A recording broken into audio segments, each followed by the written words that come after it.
Just give me a little bit of peace, steady job and some food to eat. Just give me a little bit of peace, steady job and some food to eat. DustyVisionTV, hit that like button, hit that subscribe button. Please tell a friend about my program. Definitely looking forward to catching up with this dude. He was on my show back in 2020 before the pandemic and everything, and his channel is just growing and he's releasing really good content. I encourage everybody out there to check him out on Lok'd TV. That's LOKDOUT TV. Ladies and gentlemen, from Dalton, Georgia, I have KLOWN LOK. What up, dude? What's good, my boy? How you doing? I'm great, man. I definitely appreciate you joining the program, man. Yeah, man. It's good to be back on. You know, I mess with the channel, bro. So I'm glad y'all have me back on here, man. Shout out to everybody fuck with the channel, too. Thank you, sir. Thank you. And likewise, man, I like what you're doing over there. I like your consistency, and I'm glad to see your channel just keep growing and growing. And I encourage everybody out there to check out the first interview I did with KLOWN LOK. Just go to YouTube search, type in DustyVision, KLOWN LOK. That's KLOWN with the K and Lok with the K.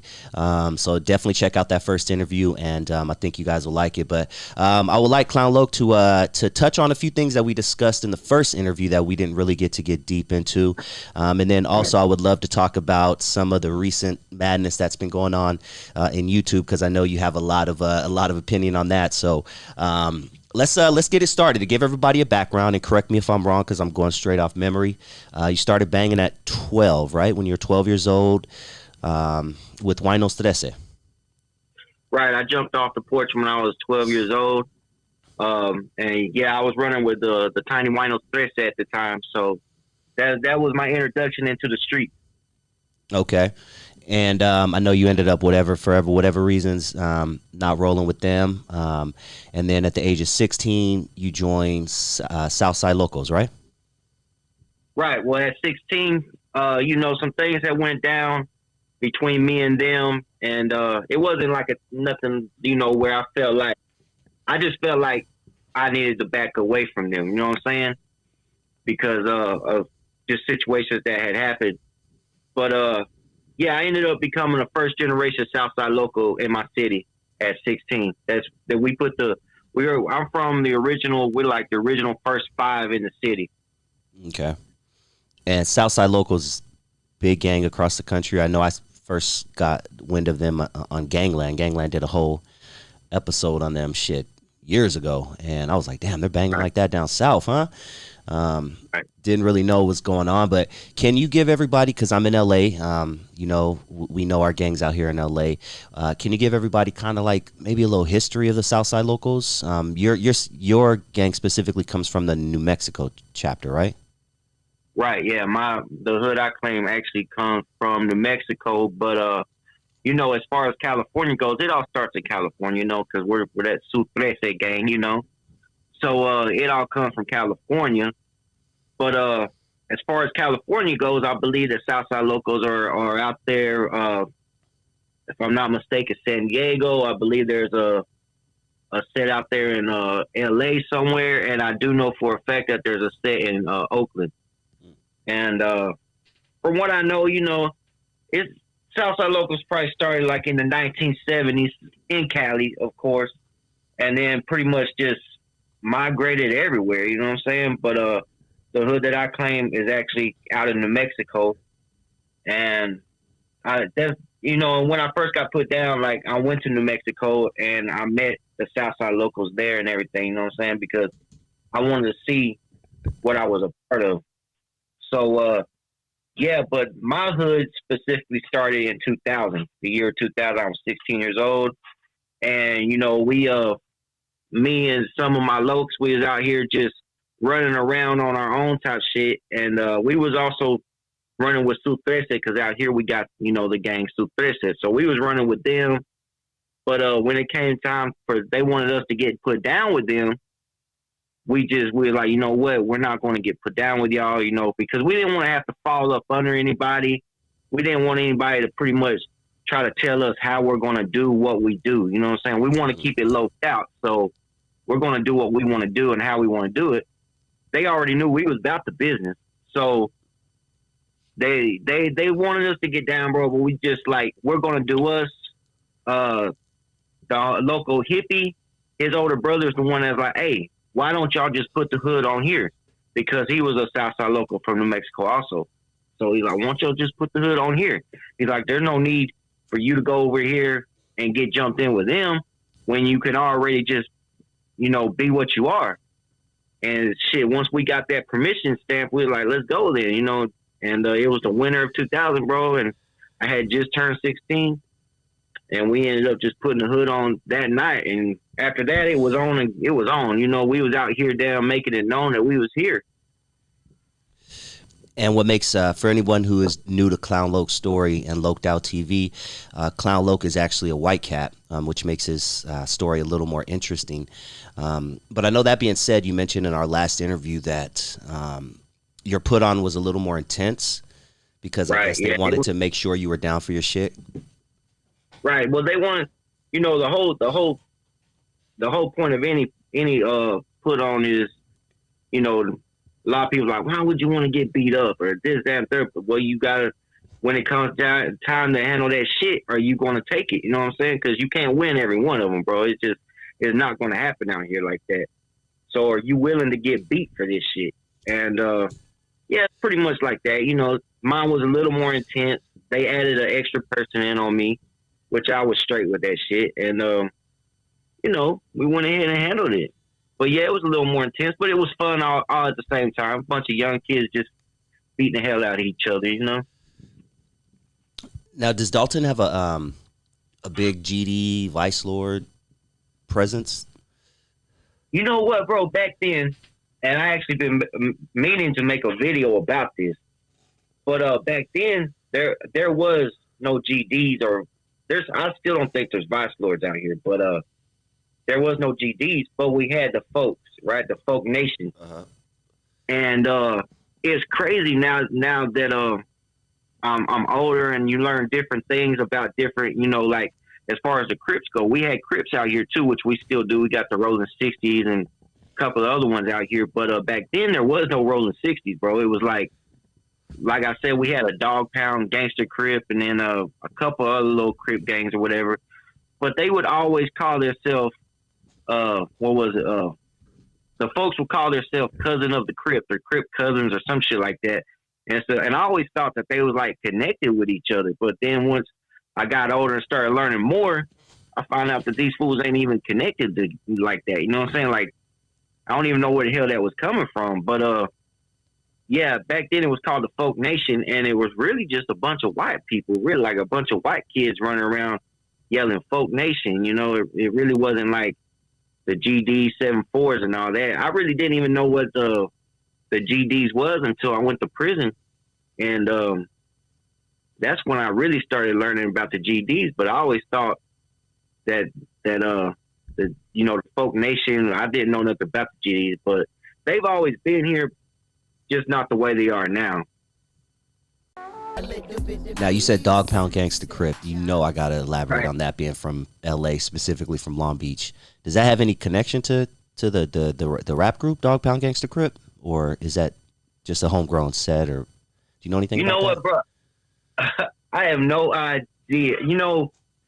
I doubt it did have any connection to, the actual Long Beach. Okay. I really doubt that.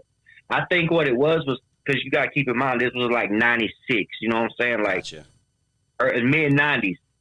And who was big back then? Snoop Dogg, the Dog Pound, Death Row. And I think that's where they got the name. Because these kids that was claiming this, like, you had the gangbangers, like, the ones I was running with and what we was doing, like the Tiny Winos, the Super Threats, the Fifth Avenues, we were gangbanging. You know what I'm saying? I think these kids wasn't really gangbanging. Most of them that I remember was like basketball players.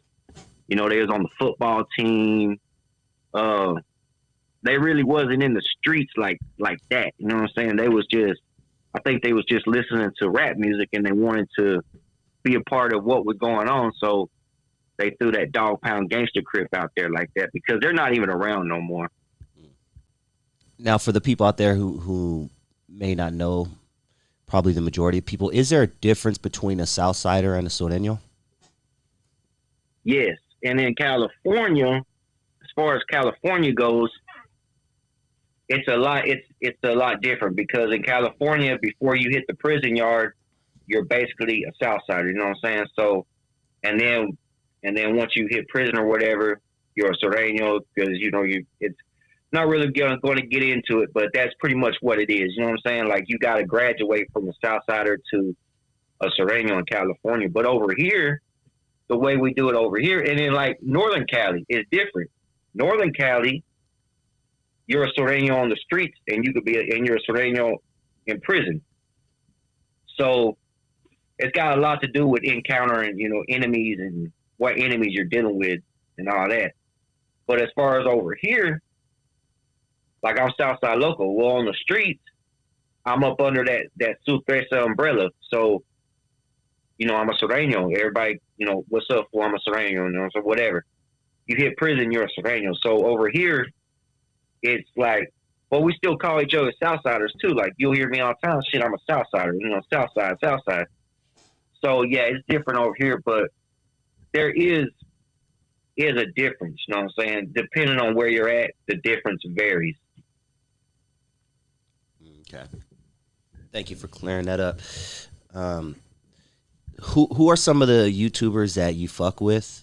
And if you care to share, who are some of the YouTubers you don't fuck with? Some of the YouTube, okay. Well, for one, I fuck with DustyVision. Ah. So you know that. Let's see. I like, I was messing with Prison Break, man, but Prison Break Raw don't come on no more. I don't know what happened to the homie. Who else? Cholo Trucker.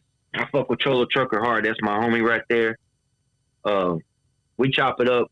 He's got my personal number. We chop it up all the time. Roll Call State to State. That's a homie from Arizona. And you know what? I think you would like to have him. If you want an Arizona aspect of things, it's very different from Cali, and it's different from Georgia. So, what's the name of that? You might want to link up with the homie. What's his channel again? Roll Call State to State. Okay, I'm gonna check him out. Roll Call State to State. Yeah. And who else do I mess with, bro? Cholo Trucker. You know what? The homegirl Life After Parole. Okay. Or Life Without Parole. That's a good channel. I like that channel, but she's coming at you with like the prison wife. Oh, that's a different aspect. Okay. Yeah. Damn. That's a good niche right there. Yeah, bro. I like her channel a lot. Damn, who else? Man, I mess with a few, bro. But the ones I don't mess with. Before you get into that, let's even go more specific because YouTube boxing matches are becoming a big thing. Bosco and RIP Gonzo were kind of one of the ones that really got it popping. But before you talk about the ones you don't fuck with, if you could have, and you got paid your amount that you know what I'm saying, you asked for, and the other person gets paid their amount they asked for, everything falls in line. If KLOWN LOK could be in a YouTube boxing match with another YouTuber, who would it be? Oh shit! I was like, man, I will box Milk 74. I will box WACK 100. Shit, I'll box any damn body want to box for some money. Yeah. But yeah, I would love to get a hold of Milk 74. To be honest, I still don't like that food. Yeah, you mentioned him last time. Still feel the same, huh? Still don't like that dude, man. I would love to get a hold of him. But yeah, and right now too, I also get in the ring with WACK. But you talk about money, I would get in the ring with almost any damn body for some money because I've been beat up for free before, so it really don't matter to me. It don't matter to me. I love that. That's what's up. But and I'll probably be a little cheaper than what some of these dudes' price tags are, to be honest with you. That's funny, man. Hey, it could happen one day. It could definitely happen. But what is it about these YouTubers that you just like aren't feeling? I think I don't know, man. I watch, for example, once again, Milk 74. I watch him, and one thing that bothers me is always throwing that word "Lok" out there, Lok. But I know that's from his hood or whatever. That's their terminology, just like it's our terminology, But it's like it bothers me to hear it. But with him, I don't know, man. I just don't like. his vibe. I don't like his vibe. It rubs me the wrong way every damn time. So, and I've never even talked to the dude, but it's just his vibe, bro. You ever been around somebody and their vibe just irritates you? I have. That's him. That's him for me. He just irritates me. And then some of them, they just act harder than what they are. It's too much. But he's the main one that really irritates me. Gotcha. Well, shit, man. We lost a lot of rappers just within the past, just a couple months, dog. Some pretty prominent rappers who were doing big things. We lost Dolph, Slim 400, Draco. I mean, I can go on and on. You and I haven't talked in about a year and a half. We've lost way more. King Von, Mo 3. I mean, I could literally just go on and on. Why do you think we're losing a bunch of rappers to the streets, dude? Because they're still in the streets. Break it down. They're not. It's like anything else, man. Social media.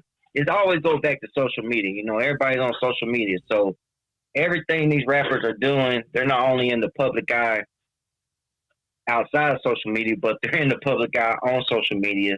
It makes them a lot more accessible. And then, they just don't want to get out the streets, bro. It's like, you got talent, you're going somewhere, you could do something, you know what I'm saying? But you got to get up out the streets, because a positive future and the streets, they don't really mix like that. You still out there doing all this. If you want to be in the streets, then you're going to suffer street consequences.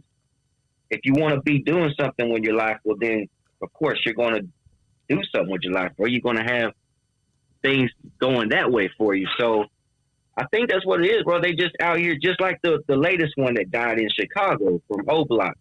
Yeah. Out there in the streets, bro, doing street shit. FBG Duck. I'm just naming names. FBG Duck, King Von. I mean, a lot of cats from Chicago. Yeah.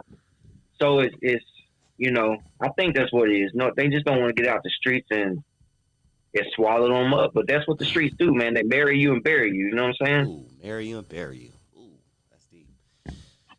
Yeah, I heard. I think it was Bootsy who was on a Vlad interview. He said it's impossible, and I'm using that word because that's the word he said. He said it's impossible to have one foot on the stage and one foot in the streets. Awesome, bro. That's just like me. As a even as a small channel, bro, I still, I'm not in the streets no more. So I don't want anybody to think that, I'm still out here on that craziness, because I'm not. I really changed my life around to try to be a positive individual, you know what I'm saying? Try to do better things with my life. And, but there's no way that I could be out here in these streets and do what I do right here, because I'm constantly running into people. Even now, as a small channel, I run into people and they're like, "Hey, you're KLOWN LOK from Lok'd.TV," and I'm like, "Hell yeah!"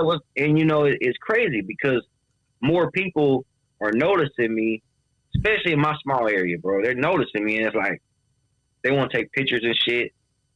But if I was out there in the streets, bro, it would be like people would have more of it would be more like a trophy, even more of a trophy to go ahead and take my ass out. Yep. And then they will want to go and make a video about, probably hit an IG live That's right after the they fucking cold part. That's the crazy part, man. They'll snitch on themselves and get themselves arrested. Yeah. I killed KLOWN LOK, and now I'm in jail for life. Yeah, I did it. I did. I got his Lok'd.TV chain. Look at this. It's like, what the? Like, I'm wearing it right now. Like, damn, bro. That's where we are nowadays. It's crazy to me.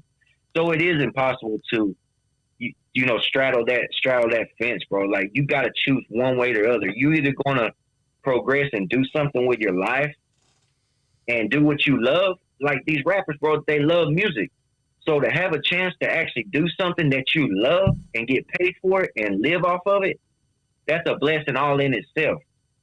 But you got to let all this shit go. You got to let it go and move towards what you love. You know what I'm saying? What are your thoughts on WACK 100, and I guess more specifically, his most recent comments about never signing a Southsider due to political reasons? As far as that goes, bro, it's like the the not signing the Southsider part, that it really is what it is. It don't bother me, you know what I'm saying? Like, that's his right.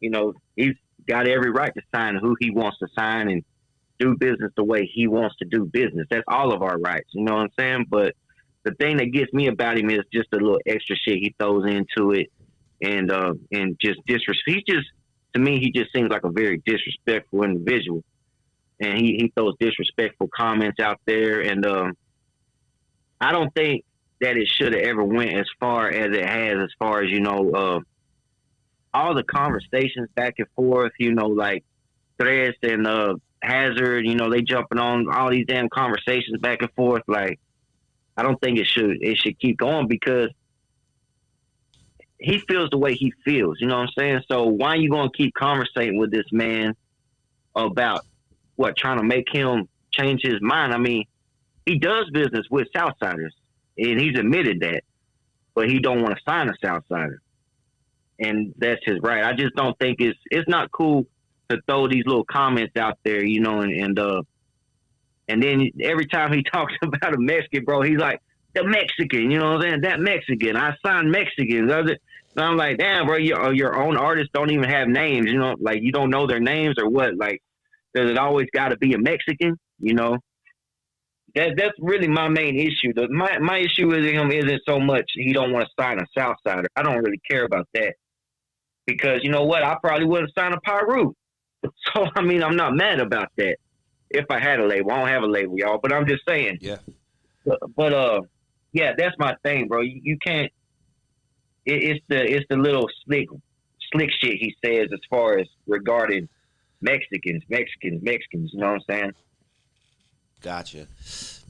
Now, let me ask you about this. I've heard other people say this. I think BG Knockout may have said it in an interview. And forgive me if I'm wrong, BG Knockout, but you're the first name that came to mind, so I'm rolling with that. And I know WACK literally just said this on Clubhouse just a day or two ago. I can't lie. I got to get my 30 minutes a day of Clubhouse fix, right? But he said that Southsiders are allowed to snitch on their enemy and not get in trouble by their gang for it. Do you care to elaborate on that? I ain't never heard nothing like that in my life. I don't know, and you know, when I made videos about this stuff, I clearly say, you know, as far as the California politics go, I don't live those politics, you know, like, because I don't live in California. I can't, you know, so as far as a lot of the stuff WACK keeps throwing out there about politics, I don't even care about none of that. But, as you know, come on, bro, if you're part of what criminal organization, or, you know, it's going to be like, yeah, we want you to snitch on them. It's cool to snitch on them. You know, that's one of the biggest no-nos you can do. So, I've never heard nothing like that. I've done watched because once I heard that too, I also jumped on there and started like, what the fuck? But you know, I've seen a lot of homies come on their channels too, and the same thing. Like, what are you talking about? You know, it's not like that. I guess it might have been Clubhouse.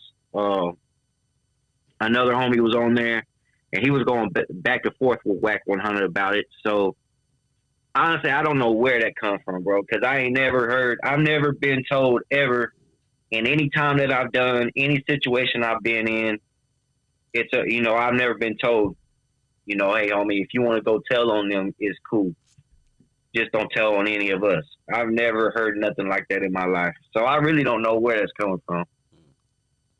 But you have heard it before. Did you hear it before WACK 100 ever said it? Like that was floating around? Yeah, I think I heard it from Bosco. I watched that video. Bosco. That's probably what it was. Not BG Knockout. Maybe it was Bosco. Well, Knockout said it too, I do believe. But okay, yeah, there it is. Yeah. WACK 100 said it, Bosco said it, and then Knockout has also said it. But being a Southsider, and you know, I've been a Southsider for a long time, bro, and I've never had nobody tell me it's okay to snitch ever. The Southsider rules and rated like certain shit, bro. Like they go hard on their own. So, like, you know, if you come somewhere and you got a snitching on your paperwork, bro, like it's not going to be good for you. So I think it's bullshit. That's all I'm gonna say. Just give me a little bit of peace. Now, if you could put a number on it, average, estimate, whatever, how many years would you say you gave to the system? Incarcerated, and I thought I actually was thinking about this the other day, because I was talking to one of my younger homies, and I would say maybe close to 7 incarcerated. Yeah, that's a lot. All right, so 7 years, and I know that started with your bid at 12 years old, and anybody can go to the first interview and check out that story. He went in depth on that about beating a dude, and ended up that was his first case. But let me ask you, who runs the Georgia prisons? And I put runs in quotes. In your opinion, who runs it? Yeah. As far as inmates? Yeah. Oh, okay. I was about to say probably a KKK. Nah. Shit, who runs it? Is that man? real talk though? You mean, yeah, because they own the motherfuckers. I got you. Yeah, because they own them, bro. You know, the private prisons are. Yeah. Unfortunately, that's about as real as it gets. But yeah, no, I mean inside, behind the walls. Okay, behind the walls. Let's see. You know what, man? The gangs. I can't say, well, this particular gang. You know, being you know, Superesta, I could easily say, you know, it's all about that big bad Superesta. You know what I'm saying? But nah, bro. Honestly, it's just gangs running that shit, and depending on which prison you go to, shit's a little more deeper than the other ones. You know what I'm saying? So it will vary from prison to prison. Like you might go to this prison and be mostly Bloods, but that don't mean they run it. That just means they have a higher number there. But anywhere we go in the Georgia prison system, we're pretty much the lowest number anywhere we go. You know what I'm saying? Okay. And interesting. Okay, that makes sense. But we're still very respected. Like they know that if you fuck, and this is the thing about it is, like for example in California, they're separated. You got Norteños, you got Sureños. You know what I'm saying? And then whatever else. Here, a Norteño will come to prison. Well, he's going to run with us. Or, you know, 18th Streeter comes to prison. He's going to run with us. You know, shit, if a Paisa could come to prison and he can run with us, you know what I'm saying? We're gonna protect him. We're going to damn have his back. But we're so low in numbers, that's how we have to do it. And this is what kind of tripped me out about gangbanging is because once I started getting locked up in adult situations, I was getting locked up with my enemies, and then I'm cool with them. And then I go back to the streets, and I'm banging on them again. And I'm just like, what the, you know, it's like, bro, this is too much. You know what I'm saying? Like, I can't damn be cool with this person while, you know, in county jail waiting to go somewhere and all this shit. And then when I'm fresh out on the streets, I damn see them again, I'm banging on them. You know, it's crazy. But as far as who runs it, I'll say just gangs in particular, bro. Just, you know, because in the Georgia prison system, if you're not a gang member, you're a civilian. We call them civilians. If you're a civilian, bro, then you're a target. They're going to eat off of you because, for the most part, the way it goes is gangs that, like, for example, if a Blood messes with me, well, he knows he's about to have to deal with my people, and that's bad for business. But if Blood goes and robs a civilian, he don't have to deal with nobody. He could just rob that fool and extort him and do whatever he wants to him until he joins a gang, and then it's a different story. Last time you mentioned, I might be butchering it, but is it Ghostface Criminals, the white gang that's behind bars? Ghostface something. Ghostface Gangsters. Ghostface Gangsters. Okay. When you're in a prison, do the white dudes immediately approach you? Yeah, for the most part, they do. But I usually, but like I said, we're low in numbers. So sometimes I'll get, like, I go to prison and I'll get put in a dorm, and there's none of my homies there in the dorm. You know what I'm saying? I won't even be able to connect with nobody until I hit the yard. And I have been approached. You know, a lot of times the white people will approach me. You know, and like, shit. You know, hey, what you claim? You claim something, or you know what I'm saying? And you know, I've had a couple But most of the time they look at me, bro, and they can see because I got the S's on my arms. And if they've been around enough, they automatically know, oh, this fool's a Southsider, you know? Yeah. But, yeah, sometimes I do get approached by the Ghostface gangsters. Okay. Now, what percentage, let me ask you that, what percentage of people behind bars, in your opinion, are locked up because someone snitched on them? Ooh, shit. Probably damn.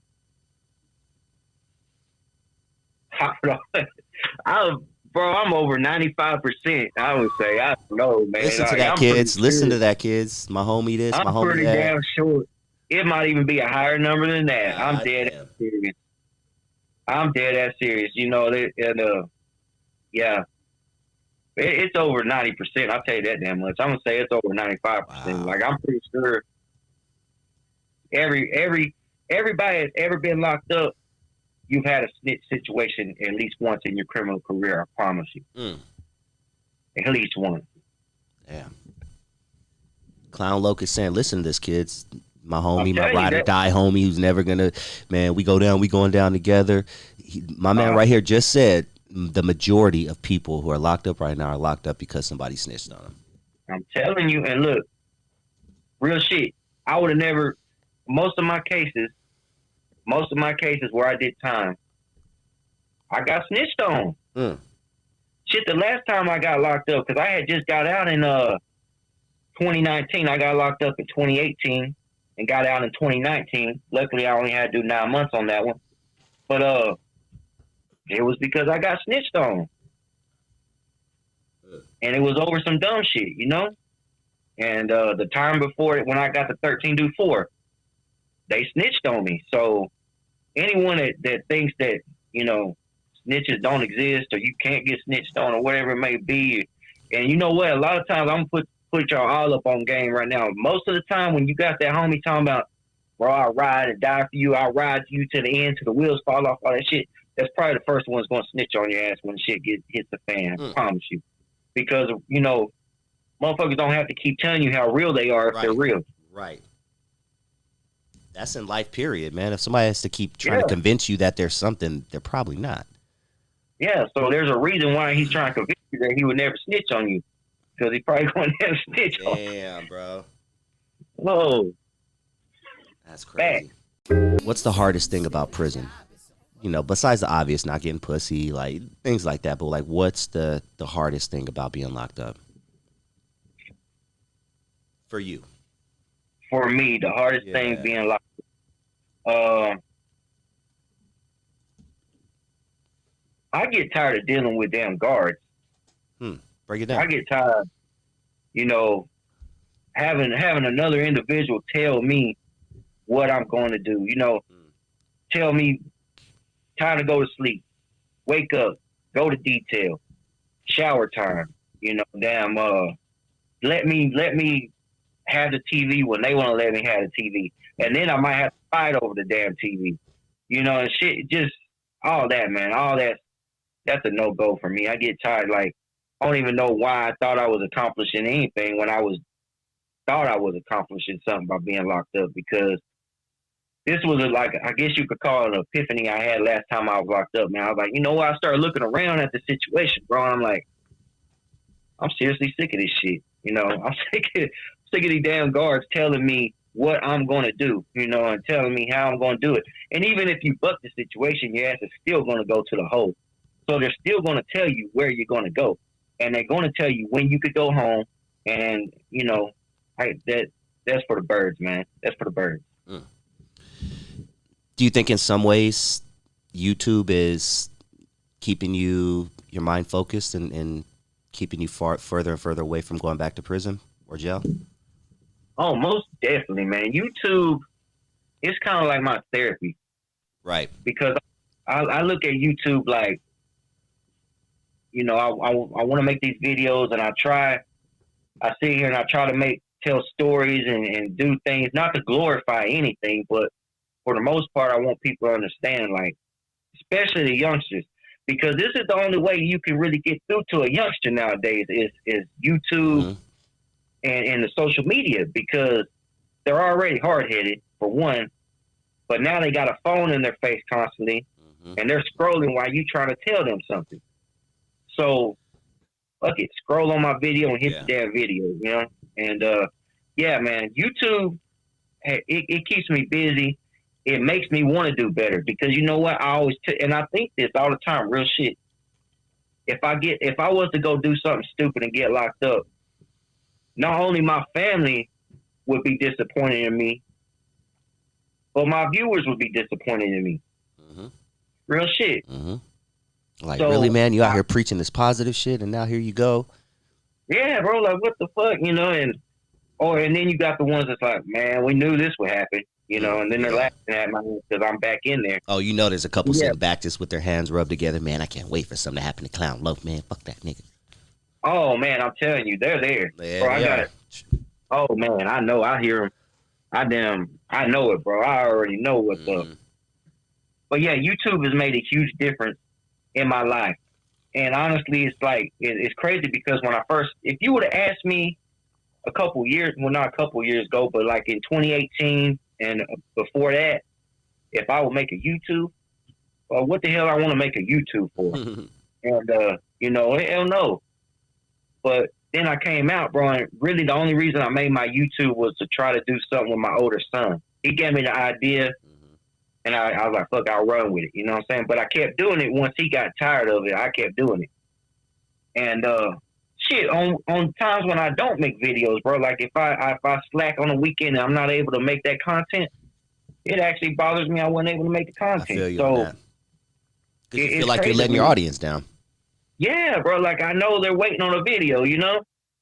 So it's wild to me the difference that YouTube, like the way it helps, bro. It really did help me. It does help me. I love hearing shit like that, dog. And that's Clown Loke, Clown with the K and Loke with the K. Clown Loke, it's Lok'd Out TV, LOKD OUT TV. My last question for you, before I let you go, and I want to give you a chance to promote anything you have coming up. I like to always ask my guests this hypothetical question. There's a reason why I like to ask, you know, when you started gangbanging. If you could talk to a 12-year-old you, what would you tell him? A 12-year-old me, man. You know, I was a hard-headed ass 12-year-old, so I'll be like, you know, I would have to tell myself, bro, like, look, I already know you are going to do what you want to do. You know what I'm saying? You're going to do what you want to do. But check this shit out. Here's what you're about to encounter. And if anything, if I couldn't deter my 12-year-old self from doing anything else, I would at least give myself a damn list of shit to watch out for. And a list of people to watch out for. I'm like, you know what? If you're going to keep doing what you're going to do, because I know you, at least take this damn list and do shit, you know, wisely. But you're about to encounter a very hard life, youngster. So, you know what I'm saying? I would definitely let him know you about to encounter a lot of bullshit, so you better be ready for it. But if you don't want, if you want to keep going with it, fuck it, here's a list. Watch out for this and watch out for them. And I'll see, you know, I guess I'll see you later. Damn. I love that answer, man. Clown Loke, I already told him where they could find you on YouTube. That's Lok'd Out TV, LOKD OUT TV. You want to promote anything else, man? The floor is yours, dude. Man, you know what? Y'all go check out those channels that I brought up. Go check out Roll Call State to State. That homie's from Arizona. Go check out Cholo Trucker. He's on some positive shit. Like, he's on some positive shit for real. I really mess with him. If y'all want to find me, y'all can also find me on IG at official_Lok'd Out TV. Man, y'all like, subscribe, comment to Dusty Vision. If y'all ain't damn did that yet, I don't know why y'all even slacking over here. Man, we're just going to have content dropping, bro. It's not going to stop. We're going to keep going. Oh, gotta say, I'm on my way to 3K. That's right. Every 1K, bro, I do a giveaway. Nice. So on the 3K, we got the 3K giveaway coming very soon. I think I'm less than 50 subscribers away from doing the 3K let's get those numbers giveaway. up right now, dog. Get those numbers up, bro, because It's every 1K I do a giveaway. That's dope. Just to show love, just to show love to the ones that show love to me. That's how we got to do it over here. That's what's up, man. What else we got going on? Y'all, I do raffles on a regular basis. We just finished having an amazing raffle. 9 winners, rolling tray bundles. I got merch, y'all. I got merch dropping. I'm actually working on a new design for the next little line of merch I got. I got so much, y'all. Y'all just hit the channel up. Don't be afraid to comment. You know what I'm saying? I will comment back unless y'all come with some craziness. But, man, that's what it is, bro. Just, we're going to keep striving for 2022. And we're going to make it do what it does. You know what I'm saying? Love that, man. I love your growth, dog, and I love your positivity, and I love the fact that this is keeping your mind busy and you love what you do. I can really tell by your product. I could tell by your merchandise and everything like that. So just keep it up, man. If you ever need anything, dog, I'm a phone call, I'm a text away. Yeah, man, KLOWN LOK, it's always a pleasure, homie. Hey, man, I appreciate you having me on as always, bro. Anytime. Yeah. And same thing, you got my number. When you text me, bro, I'm going to comment. I'm going to respond I'll respond to you. I always do. My man. So it ain't nothing but love from me to you, man. It ain't nothing but love to each and every person watching this. I hope y'all stay safe, blessed, and on point. Straight up. That's right. KLOWN LOK, you stay safe, man. I'll talk to you soon, all right? Okay, bro. Thank you. Peace, dog.